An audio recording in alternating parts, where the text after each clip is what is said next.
Hey everyone, welcome back to the show. Hello, hello. We are so happy you are here today. Alice, what's the first thing that comes to your mind when you hear the words artificial intelligence? Ooh, artificial intelligence. My first thought is robots taking over the world, like in the movies. Or maybe super smart computers that know everything. That's a common image, but it's also a great starting point for today's topic. Our reading passage is titled Artificial Intelligence, Hype versus Reality. Hype versus reality. So it's not about killer robots, it's about what AI really is and what it isn't. I'm already wondering if it will talk about how AI helps us in daily life, like with our phones, or if it will expose some big problems with it. Exactly. It might talk about the exciting promises of AI, or maybe some of the challenges and unexpected difficulties. Perhaps it will even give us some real-world examples of where AI has been used, successfully or not. I love that. Let's dive in and see what the article really says about AI. Here is what we will do today. In Part 1, we read the passage together. In Part 2, we learn the 8 skills. In Part 3, we do a quick review. And in Part 4, we practice together with real questions. So get ready to explore the world of AI with us. Let's start. Okay, welcome to Part 1. This is our reading passage. The title is Artificial Intelligence, Hype versus Reality. Don't worry if you don't know much about AI. We will explain everything as we go. I will read each paragraph slowly. After each paragraph, Alice will explain the main idea in simple English, B1 or B2 level. Then we move on. Just relax and let the words come to you. Ready? Let's read. In many countries in the West, hysteria about the future of artificial intelligence, AI, is everywhere. There seems to be no shortage of sensationalist news about how AI could cure diseases, accelerate human innovation, and improve human creativity.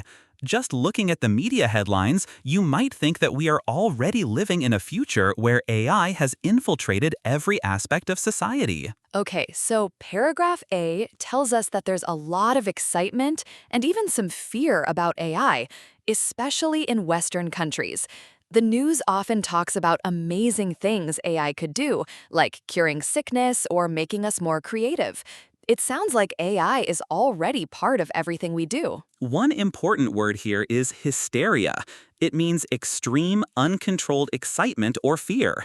So hysteria about AI means people are very, very excited or scared about it. Hysteria, extreme excitement or fear. Say it with me. Hysteria. You know, it's a bit like when a new phone comes out and everyone thinks it's going to change their life completely. Sometimes the reality is a little different. That's a good way to put it. Let's continue. While it is undeniable that AI has opened up a wealth of promising opportunities, it has also led to the emergence of a mindset that can be best described as AI solutionism. This is the philosophy that, given enough data, machine learning algorithms can solve all of humanity's problems. But in fact, instead of supporting AI progress, this mindset actually jeopardizes the value of machine intelligence by disregarding important AI safety principles and setting unrealistic expectations about what AI can really do for humanity. This AI solutionism has spread from tech experts to governments worldwide, changing views from fear of AI to believing it's a savior. This paragraph talks about a problem with how people think about AI. Yes, AI has many good chances, but it has also created a way of thinking called AI solutionism. This means people believe AI can solve all human problems if it just gets enough information. But this belief is actually bad for AI. It makes people expect too much and forget about safety. This idea has become popular with both tech people and governments. Two words here, solutionism and jeopardizes. Solutionism is the belief that every problem has a technical solution, and jeopardizes means to put something at risk or in danger. So this mindset puts AI's true value in danger. So, thinking AI can solve everything actually harms AI. That's interesting. So, paragraph A was about the hype and excitement around AI. Paragraph B explains that this hype has created a problem called AI solutionism, which actually puts AI's real value at risk. We are now seeing governments pledge support to national AI initiatives and compete in a technological race to dominate the burgeoning machine learning sector. Many politicians proclaimed the transformative effects of the coming AI revolution, but they fail to realize the complexity around deploying advanced machine learning systems in the real world. One of the most promising varieties of AI technologies are neural networks. This form of machine learning is loosely modeled on the neuronal structure of the human brain, but on a much smaller scale. But what many politicians do not understand is that simply adding a neural network to a problem will not automatically mean that you'll find a solution. Similarly, adding a neural network to a system of government does not mean it will be instantaneously more inclusive or fair. Here, the passage says that governments are now racing to be the best in AI. Many leaders talk about how AI will change everything, but they often don't understand how difficult it is to actually use AI in real life. For example, neural networks are a type of AI that works a bit like the human brain. But just using a neural network doesn't mean you'll automatically find answers or make government fair.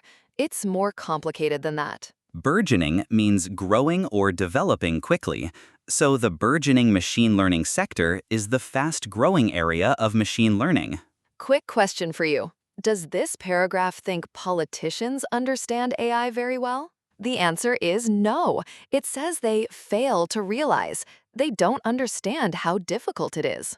AI systems need a lot of data to function, but the public sector typically does not have the appropriate data infrastructure to support advanced machine learning. Most of the data remains stored in offline archives. The few digitized sources of data that exist tend to be buried in bureaucracy. More often than not, data is spread across different government departments that each require special permissions to be accessed. Above all, the public sector typically lacks the human talent with the right technological capabilities to fully reap the benefits of machine intelligence. Many critics, like experts Stuart Russell and Rodney Brooks, warn against this hype. They say AI deployment takes much longer and needs a more realistic approach, focusing on simple uses. Also, AI is very easy to attack, meaning a bad AI can make another AI behave wrongly. AI security is often ignored when systems are installed. This paragraph explains why AI is hard to use in government. First, AI needs huge amounts of information or data, but governments often don't have good systems to manage this data. It's often old, on paper, or spread out in many places. Second, even if they have data, governments don't have enough skilled people to use AI well. Because of these problems, many experts, like Stuart Russell and Rodney Brooks, say we should be more realistic about AI. They also warn that AI systems can be attacked, and security is often forgotten. This paragraph explains why AI is hard to use in government. First, AI needs huge amounts of information or data, but governments often don't have good systems to manage this data. It's often old, on paper, or spread out in many places. Second, even if they have data, governments don't have enough skilled people to use AI well. Because of these problems, many experts, like Stuart Russell and Rodney Brooks, say we should be more realistic about AI. They also warn that AI systems can be attacked, and security is often forgotten. Infrastructure means the basic systems and services that a country or organization needs to function properly. Here, data infrastructure means the systems for managing data. Also, susceptible means easily affected by something. So, susceptible to adversarial attacks means AI can easily be attacked by other AIs. Okay, that is the full passage, 4 paragraphs. Let's quickly remember the main idea of each paragraph. Paragraph A, the hype and excitement around AI. Paragraph B, the problem of AI solutionism and unrealistic expectations. Paragraph C, governments racing for AI, but often misunderstanding its complexity. Paragraph D, the challenges in using AI in government, like data and skilled people, and expert warnings. So, that was our reading passage. How did you feel? Did you catch most of it? If you didn't catch everything, that is completely normal. The goal was just to get the general idea of each paragraph. Hype, problem, complexity, challenges. If you remember those 4 words, you have already done something very useful. And now, we are going to learn the 8 skills that help you read any passage like this faster and more confidently. Let's go to part 2. Welcome to part 2. This is the main part of today's episode, the 8 reading skills. 8 skills you can use in your next IELTS exam or even in everyday English reading. Are you ready? Let's begin with skill 1. Okay, skill number 1, David. Skill number 1, skim the whole passage first before you read carefully. Skim? You mean read it fast? Yes, very fast. Don't stop for difficult words. Just get the general idea of each paragraph. So for our AI passage, what's the general idea? Paragraph A introduces the hype. Paragraph B gives the problem of solutionism. Paragraph C talks about complexity. Paragraph D discusses the challenges. Oh, so it's basically hype, problem, complexity, challenges. That's the same shape we just reviewed. Exactly. And once you know that shape, finding answers becomes much faster. That makes a lot of sense. I always used to read the whole thing first. No more. Here's a tip. When you skim, only read the first sentence of each paragraph. That sentence usually tells you what the paragraph is about. Say this with me. Skim first. Skill number 2, always read the questions first before you scan for answers. Wait, isn't that obvious? You'd think so, but many students start reading the passage in detail before they even know what they're looking for. Ah, so they waste time reading things they don't need. Exactly. If the question asks about challenges in government, you already know which words to look for. So the question guides the reading, not the other way around. Perfectly said. The question is your map. Read the map before you start walking. The question is your map. Say it with me. The question is your map. Okay, skill 3. Scan for keywords. Don't read every word. Let your eyes jump to the important ones. What counts as a keyword? Names, numbers, dates, and unusual words. For example, in our passage, Silicon Valley, Stuart Russell, Rodney Brooks. So if a question asks about a specific person, I just scan for capital letters? Exactly. Your eyes move down the page quickly like a camera, looking for the important things. Like a camera. My eyes are a camera. I love that. Names are always easy to spot. If a question mentions IBM Watson, your eyes will find it very quickly. All right, quick pit stop. So far, we've got skim first, questions are your map, and now eyes like a camera for keywords. 3 down, 5 to go. Skill 4 is a really useful one. Watch for paraphrasing. What do you mean by paraphrasing? The question will almost never use the exact same words as the passage. It will use synonyms instead. Can you give me an example from our AI passage? Sure. The passage says, lacks the human talent with the right technological capabilities. A question might say, not enough skilled people. Oh, lacks talent becomes not enough skilled people, and technological capabilities is just skilled. Exactly. Same meaning, different words. That sounds hard. It gets easier with practice, honestly. The skill is simply, don't look for the same words, look for the same meaning. Say that again, David. I want to remember it. Don't look for the same words, look for the same meaning. Don't look for the same words. Look for the same meaning. Say it with me. Skill 5. Find the topic sentence. Usually, the first sentence of a paragraph tells you what the whole paragraph is about. So in paragraph C, the first sentence says, We are now seeing governments pledge support to national AI initiatives. Right, so immediately you know this paragraph is about governments and their AI plans. So I don't need to read the whole paragraph carefully unless the question is about government actions. Exactly right. The topic sentence is like a sign on a door. It tells you what is inside before you open the door. Let's practice. Listen to this first sentence. What is the paragraph about? In many countries in the West, hysteria about the future of artificial intelligence, AI, is everywhere. The paragraph is about how people feel about AI, all the excitement or fear. That is paragraph A. Did you get it right? Skill 6 is the one that trips learners up the most, but it's really just a small logic puzzle. True, false, not given questions. Oh no, I always get confused with not given. Everyone does it first. Here is the key difference. True means the passage says the same thing as the statement. False means the passage says the opposite. Not given means the passage simply does not mention it at all. So not given does not mean false. It just means the passage is silent, no information. Exactly. The passage is silent. Say it with me. The passage is silent. And here's a little trick this question type likes to play. Sometimes the statement says all or always, but the passage only talks about some. That's usually a false. The statement went too far. Ooh, so watch out for words like all, every, always, never. Good tip. Okay, let me test you. Here is a statement based on paragraph C. All politicians fully understand the complexity of AI. The passage says many politicians fail to realize the complexity. So that is false because the statement says the opposite. Correct. Now try this one, based on paragraph D.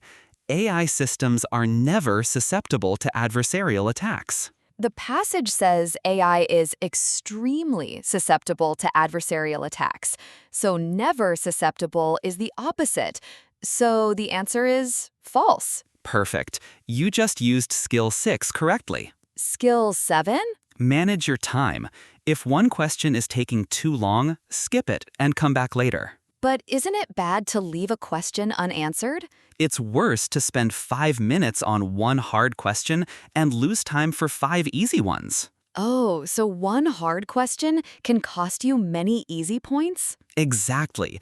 Always guess something, mark it, and move on. You can come back at the end if you have time. A good rule of thumb, roughly 1.5 minutes per question. If you're still stuck after that, move on and come back later. And our last skill, skill 8, guess unknown words from context. You will never know every word, and that is completely normal. Oh, that is so good to hear. For example, imagine you don't know the word burgeoning in our passage, but the sentence talks about governments competing in a technological race in this sector. So I can guess burgeoning must mean something like growing fast or developing quickly. I don't need the exact definition. I just need enough to answer the question. Exactly. Context is the words around the unknown word. Use those words as clues. Say this with me. Use context clues. And that is skill 8, and all 8 skills done. Wow, 8 skills. That was a lot, but I feel much more confident now. You should. These are real, practical skills that every good IELTS reader uses. And the important thing is, these skills work together. Skim, read the questions, scan for keywords, watch for paraphrasing, topic sentence, true, false, not given, time management, context clues. They are a team. All 8 working together. Let's go review them quickly. Before we move on to part 3, David, where can students practice these reading logic skills? Definitely check out IELTSlogic.com. It offers full reading passage breakdowns, listening practice, and speaking logic chain training. That's awesome! Built by system architects to sharpen your analytical thinking. Visit IELTSlogic.com today. Welcome to part 3. Quick review, no pressure, just a fun recap. I will say the skill number, Alice says the skill name. Ready? Ready. I will remember all 8. Watch me. Okay, Alice, I'm going to quiz you. Skill 1. What do we do first? Read every word very carefully?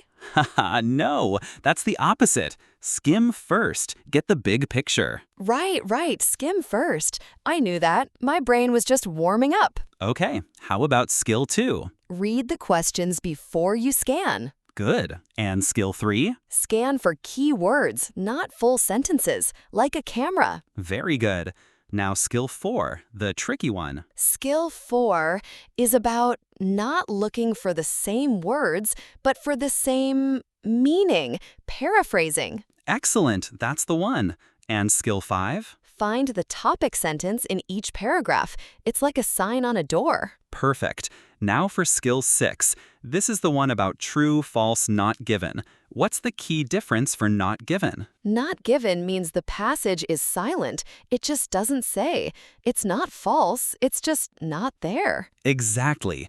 And skill 7? Manage your time. Don't get stuck on one question. And finally, skill 8? Guess unknown words from context. Use the words around it as clues. 8 skills. I think I got them all this time. Well, almost. You nearly said read every word at the start. That one doesn't count. I was warming up. Now, if you feel like it, try saying all 8 out loud yourself. No pressure, even remembering 4 or 5 is great. However you did, that is genuine progress.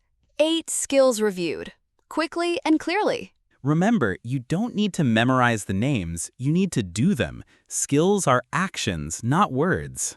Alice, a quick reminder for our listeners before we head into part 4. Yes, for complete reading sentence analysis, synonym replacements, and solution pathways, head over to IELTSlogic.com. It's designed by IELTS experts to help you build clear logic. Check out IELTSlogic.com and boost your score. Now, the most important part, putting the skills into action. Let's go to part 4. Welcome to part 4, practice time. We are going to use our passage about artificial intelligence. Remember, the one about the hype, the problem of solutionism, the complexity, and the challenges? And I will ask you real exam-style questions. Try to answer before we give you the answer, if you can. Say it out loud if you like. No pressure, though. Just listening carefully works too. After each question, we pause. Then we go back to the passage, look at the exact line, and explain the answer. Question 27. What is the writer doing in the first paragraph? A. Predicting the future impact of AI. B. Describing a public perception of AI. C. Outlining some possible benefits of AI. D. Highlighting the breadth of the influence of AI. Let's look back at paragraph A. It says, hysteria about the future of artificial intelligence, AI, is everywhere. There seems to be no shortage of sensationalist news. You might think that we are already living in a future. The writer is talking about how people feel and think about AI, especially the exciting or scary news. So the best answer is B, describing a public perception of AI. This uses our topic sentence skill and also the paraphrasing skill, as public perception means how people see it. Question 28. When discussing AI solutionism in the second paragraph, the writer A. points out a risk involved, B. specifies its probable origins, C. mentions its chief supporters, D. weighs up some pros and cons. Let's go back to paragraph B. It says, this mindset actually jeopardizes the value of machine intelligence by disregarding important AI safety principles and setting unrealistic expectations. The word jeopardizes means puts at risk, so the writer is clearly pointing out a risk. The correct answer is A, points out a risk involved. This is a direct match of meaning, a perfect example of paraphrasing. Question 29. In the fourth paragraph, the writer suggests that many politicians may A. have failed to appreciate the true potential of AI initiatives, B. have misunderstood the function of the machine learning sector, C. be unaware of the challenges of implementing national AI initiatives, D. be too keen to enter the race to dominate the machine learning sector. For this, let's check paragraph C. It states, while many politicians proclaim the transformative effects, they fail to realize the complexity around deploying advanced machine learning systems in the real world. Fail to realize the complexity means they don't understand how difficult it is, or they are unaware of the challenges. So, the correct answer is C. Be unaware of the challenges of implementing national AI initiatives. Again, a clear case of paraphrasing. Okay, let's try a different type of question now. This time, summary completion. We need to complete the summary using words from a list. Question 30. Neural networks are a promising area of AI technology for governments. However, many politicians overestimate their capabilities, believing that the mere addition of a neural network will produce solutions and promote 30. Let's go back to paragraph C. The passage says, adding a neural network to a system of government does not mean it will be instantaneously more inclusive or fair. The words inclusive or fair are key here. Looking at our options, F, equality, is the best match for inclusive or fair. So the answer is F. This is a great example of paraphrasing and using context clues. Question 31. Most public sector organizations have not set up the necessary 31 to manage the huge amount of data required to enable AI to function. For this one, we look at paragraph D. It says the public sector typically does not have the appropriate data infrastructure to support advanced machine learning. Infrastructure is the key word here. From the options, G, framework, means a basic system or structure, which is a good synonym for infrastructure. So the answer is G. Another paraphrasing win. Question 32. Complex bureaucracy is another issue, as each person involved needs 32 to access the relevant data, which is often spread across different departments. Sticking with paragraph D, it mentions that data is spread across departments that each requires special permissions to be accessed. Permissions is the key word. From our list, I, approval, means official permission or agreement. So the answer is I. This is a direct synonym. Question 33. But the main problem is that few public sector employees have the 33 to take full advantage of machine intelligence. Still in paragraph D, the passage states, the public sector typically lacks the human talent with the right technological capabilities. Talent and technological capabilities point directly to C, skills. So the answer is C. This is a very clear example of paraphrasing. Question 34. The medical profession experimented with an AI program, but their experts had little faith in its 34, and the program was abandoned. Let's jump to the later part of the article, which talks about medical and legal examples. Paragraph E mentions, human experts found it hard to trust the machine. Hard to trust directly relates to A, reliability. If you can't trust something, it's not reliable. So the answer is A. Question 35. U.S. courts also abandoned the use of algorithms when it was found that these reflected and magnified the existing 35 within the legal profession. In paragraph E, the passage talks about algorithms in courts that amplified structural racial discrimination.